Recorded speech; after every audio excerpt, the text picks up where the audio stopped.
आप इस वीडियो में देख पा रहे हैं, यह जो वीडियो जो है सुपौल जिले का है, जहां एक व्यक्ति की हत्या कर दी जाती है। मृतक के यहां जो है डायल 112 जो है पहुंचती है।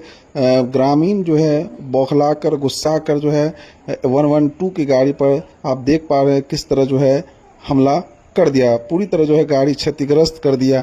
आप इस वीडियो में देख पा रहे हैं। आगे आप बने रहें और इस वीडियो को पूरा देखें।